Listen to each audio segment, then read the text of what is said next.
2월 4일 금요일 오늘 우리에게 주시는 하나님의 말씀은 신약성경 누가복음 9장 51절부터 62절까지의 말씀입니다. 주님의 말씀 제가 대독해서 읽도록 하겠습니다. 예수께서 승천하실 기약이 차감해 예루살렘을 향하여 올라가기로 굳게 결심하시고 사자들을 앞서 보내심에 그들이 가서 예수를 위하여 준비하려고 사마리아인의 한 마을에 들어갔더니 예수께서 예루살렘을 향하여 가시기 때문에 그들이 받아들이지 아니하는지라.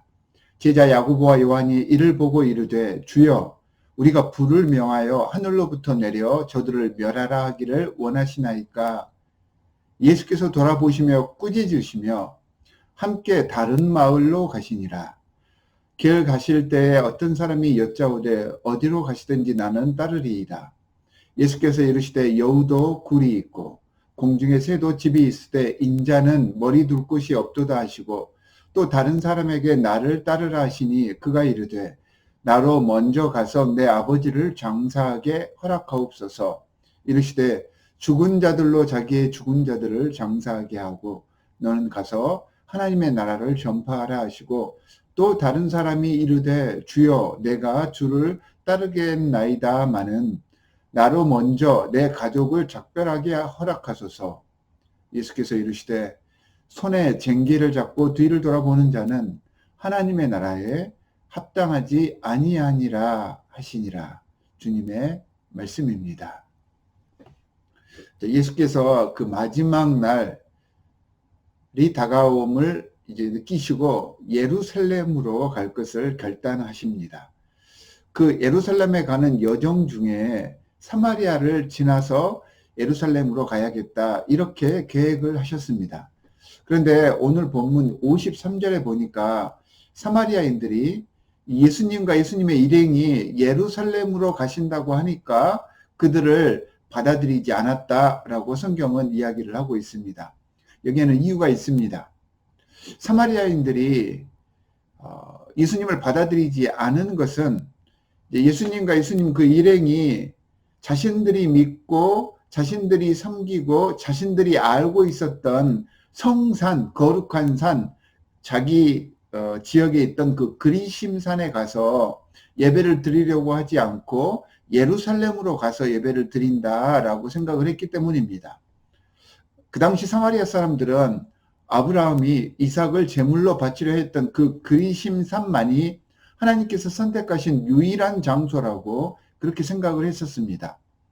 그러니까 성전에 대한 생각과 거룩한 곳에 대한 생각이 이스라엘 사람들하고는 조금 달랐고 그리고 잘못 알고 있었던 것입니다. 그래서 예수님과 그 일행을 자신들의 생각에 맞춰서 거부한 것입니다. 그러자 이제 제자들이 하나님의 사역을 위해서 하나님의 그리스도가 가는 길을 이 사마리아 사람들이 막는다고 하니까 괘씸한 생각이 든 것입니다. 그래서 예수님께 주여 우리가 불을 명하여 하늘로부터 저들을 멸하라 이렇게 합시다 라고 예수님께 아뢰었던 것입니다. 여러분 이 제자들의 모습이 조금은 익숙하지 않으십니까? 저는 이 제자들 모습 속에서 우리 현대 기독교 교회의 모습이 보여집니다. 자꾸 교회가 세상을 정죄하려고 합니다. 세상과 주위의 잘못된 것들에 민감하여서 그 잘못된 죄를 드러내고 또한 그들로 하여금 고백하게 하고 그들을 심판하려고 합니다. 그러다 보니까 자꾸 죄가 무엇인지를 규명하려고 하고요. 자신들이 규명해 놓은 것들의 위반이 되었다면 위반하였기 때문에 배척하려고 하였고 또한 배척하였기 때문에 그들이 잘못되었다고 고백을 해야 한다. 이렇게 생각을 하면서 그들의 이마에 죄인의 표를 달려고 하고 있습니다. 사랑하는 성도 여러분, 여러분들이 생각하시기에는 이것이 교회가 하는 일입니까? 물론 잘못된 것들에 대해서 경계하고 죄에 빠지지 않도록 노력해야 하는 것은 당연합니다. 그리고 그 말씀이 나에게 적용이 되어서 내가 성결케 하기 위한 방식으로 내 삶 속에 실현되게 해야 하는데 나에게 적용하기보다는 자꾸 남에게 그리고 남의 죄를 정죄하려고 합니다. 정죄가 아니라 어떻게 그들에게 다가가며 어떻게 그들에게 예수 그리스도의 은혜를 전하며 그분의 사랑을 알게 할 것인지를 연구하고 나아가고 그 연구에 맞춰서 애쓰는 것이 교회의 사명입니다. 어떻게 그들을 품어 안고 어떻게 케어해야 할 것인지 또는 그들과는 어떻게 대화를 시작하고 그들에게 예수 그리스도를 연결해 주기 위해서 나는 어떤 희생을 해야 할 것인지를 고민하며 사역하는 것이 바로 교회입니다. 자, 이렇게 정죄하려고 하는 제자들을 예수님께서 바로 돌아보시면서 꾸짖으셨다라고 성경은 이야기를 하고 있습니다. 자, 여기서 예수님께서 제자들을 꾸짖으신 이 꾸짖다라는 단어는요, 예수께서 마귀나 더러운 영을 쫓아내실 때 그들에게 꾸짖으실 때 사용했던 단어입니다. 그러니까 잘못된 상황이나 죄를 대하는 제자들의 방식이 마귀나 더러운 영들이 하는 것과 똑같다라고 보시고 그렇게 나무라셨던 것입니다.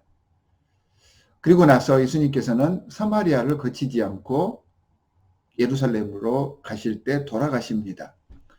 상대가 극렬하게 반대를 하니까 그 상대에 맞춰주신 것입니다.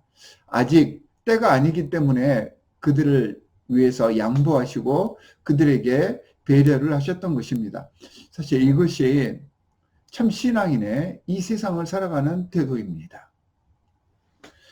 오해하지 마시기 바랍니다. 옳은 것을 구피라는 말이 아닙니다. 옳은 것을 할 때 지혜롭게 행하라 라고 하는 예수님의 메시지입니다. 분란을 일으키고 싸우며 그렇게 해서 상황을 악화시키기보다는 중재자의 역할을 예수 그리스도의 방식으로 잘 이행해라 라는 그러한 의미입니다. 그러면서 주님께서 주님을 따르는 일이 얼마나 어려운 일인가를 설명을 해 주십니다. 자, 어떤 사람이 주님을 따른다고 하자 58절에서 여우도 굴이 있고 공중의 새도 집이 있으되 인자는 머리를 둘 곳이 없도다라고 조언을 하십니다. 자, 예수를 따르는 일은 보통 사람들의 삶과는 전적으로 다릅니다. 세상적으로 혹은 물질적으로 유익을 구하는 그러한 사역이 아닙니다. 어쩌면 이러한 세상적인 가치 판단과는 정반대인 더 가난해져야 하고 더 손가락질 받는 자리일 경우가 많습니다. 명예를 구하는 사역도 아니고요. 그래서 다르게 살 각오를 하며 주님을 따라야 한다라는 그러한 의미를 이렇게 예수님께서 우회적으로 표현을 하셨던 것입니다. 그래야 또 다른 사람이 그러면 예수님을 따르겠지만 아버지의 장례를 마치고 주님을 따르겠습니다. 이렇게 이야기를 합니다. 유대인에게 장례는 아주 중요한 일이었습니다. 특히 부모님의 장례를 치르는 일은요, 아주 당연한 일이고 그 당시 착한 일들, 그런 선한 일들 중에 가장 대표가 되는 일이 이 장례를 치르는 일이었습니다. 이렇게 중요한 장례를 먼저 치르고 예수님을 따르겠다는 것은 율법적으로나 도덕적으로 그 당시 상황, 그 당시 그 관점으로는 매우 당연한 일이었습니다. 그런데 예수님의 반응은 매우 이례적입니다. 율법, 도덕, 사람의 상식보다 하나님의 나라를 전파하는 일이 우선이다. 이렇게 다시 한번 말씀을 해 주십니다. 장례도 물론 중요한 일이지만 일의 최우선 순위가 무엇인지를 바로 알라는 그러한 메시지입니다. 제자들이 삶 속에서 최우선 순위가 되게 해야 하는 사역이 바로 다른 그 어떤 일들보다 사람들이 정해놓은 그 어떤 규칙보다 하나님 나라를 증거하는 일이 되어야 한다라는 것을 분명하게 강조를 해 주셨던 것입니다. 입으로뿐만 아니라 삶을 통해서 하나님의 나라를 증거하며 내가 서 있는 지금 이곳에서부터 그 나라가 시작될 수 있게 해야 한다라고 예수님께서는 일깨워 주셨던 것입니다. 마지막에 한 사람이 그렇다면 가족과의 이별 후에 주님을 따르겠다라고 이야기를 하자 예수님께서는 이마저도 허락하지 않으셨습니다. 주님의 사역은 뒤를 돌아보며 후회하고 다른 일들에 관심을 두는 일이 되어서는 안 됩니다. 손에 쟁기를 잡고 밭을 가는 농부가 자꾸 뒤를 돌아보면요, 밭 일황과 고랑이 흐트러져 버리고 바르게 되어지지 않습니다. 그래서 손에 쟁기를 잡고 있는 농부는 앞을 보고 앞에 푯대를 세워두고 달려가며 뒤에 있는 것들을 돌아보는 일이 없도록 해야 합니다. 마찬가지로 예수님의 제자가 되려는 사람은 뒤를 돌아보며 다른 일에, 특히 세상 일에 관심을 두어서는 안 된다라는 그런 의미로 예수님께서 이렇게 말씀을 하셨습니다.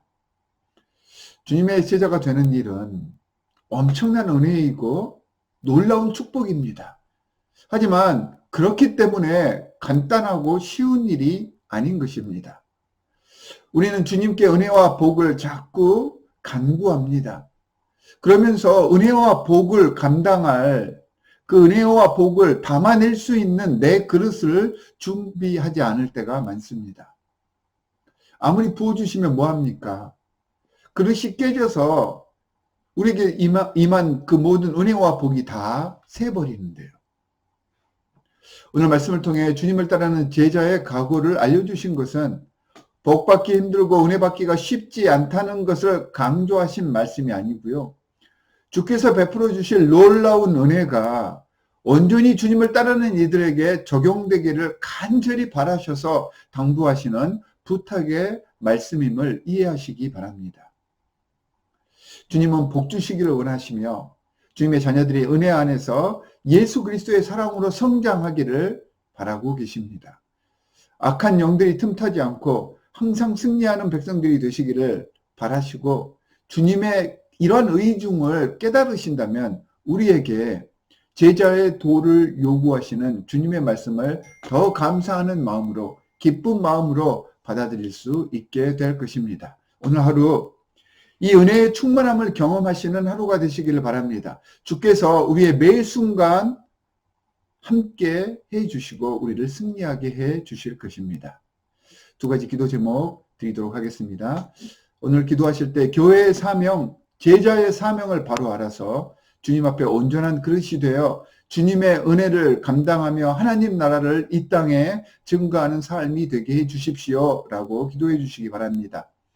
두 번째는 하나님께서 우리에게 귀한 환경, 이 땅을 허락해 주셨는데 이 환경 문제에 민감하여서 주께서 허락하신 이 땅의 관리자로 참 신앙인의 모범을 세상에 증거할 수 있도록 해 주십시오. 전략하고 아끼며 모든 주님의 피조물들이 함께 조화를 이룰 수 있도록 중개자이자 관리자의 사명에 부족하지 않도록 우리를 써주십시오. 이렇게 기도해 주시기 바랍니다. 두 가지 기도 제목을 가지고 우리 함께 기도하겠습니다. 하나님 아버지, 정말로 감사합니다. 하나님께서 우리를 주님의 제자로 불러주셨습니다. 우리 제자의 사명은 세상을 정죄하고 다른 사람들의 잘못된 것들을 규명하는 일이 아니라 잘못된 사람들 속에서 그들을 위로하고 그들을 품어안고 그들을 예수 그리스도와 연결해 주기 위해서 우리를 헌신하는 사역임을 우리가 잊지 않게 도와주시옵소서. 우리를 주님 사역의 귀한 일꾼으로 헌신하오니 우리를 들어서 주님의 귀한 나라를 건설하는 귀중한 사역에 꼭 들어서 주시옵소서. 하나님 아버지, 우리 디트로이트 한인연합장로교회에 속한 모든 군속들 위에 주님께서 성령으로 함께하여 주시사 이 귀한 사역에 기쁨으로 감사함으로 임할 수 있는 그러한 아름다운 마음과 귀한 그릇들이 준비되어질 수 있도록 주님께서 함께하여 주시고, 또한 하나님께서 우리에게 이 귀한 공동체뿐만 아니라 귀한 여러 가지 많은 환경들도 허락해 주셨는데, 하나님 이 세상의 관리자로 가장 소중한 피조물로서 이 모든 피조물들을 잘 보살피기 위하여서 우리를 선택해 주셨다는 것을 우리가 너무나도 잘 아오니, 하나님 이 아름다운 자연과 환경을 잘 관리함으로써 하나님께서 우리의 창조주이심을 증거할 수 있는 지혜롭고 선한 하나님 백성 될 수 있도록 이끌어 주시옵소서. 오늘 하루도 말씀 가운데 굳게 서겠습니다. 주님만을 의지하겠습니다. 은혜 가운데 우리와 함께하여 주셔서 악한 영들에 휘둘리지 않도록 우리를 지켜 보호하여 주시옵소서. 우리를 구원하신 주 예수 그리스도의 이름으로 기도합니다. 아멘. 하늘에 계신 우리 아버지여, 이름이 거룩히 여김을 받으시오며 나라가 임하시오며 뜻이 하늘에서 이루어진 것 같이 땅에서도 이루어지이다. 오늘 우리에게 일용할 양식을 주시옵고 우리가 우리에게 죄 지은 자를 사하여 준 것 같이 우리 죄를 사하여 주시옵고 우리를 시험에 들게 하지 마시옵고 다만 악에서 구하시옵소서. 나라와 권세와 영광이 아버지께 영원히 있사옵나이다. 아멘.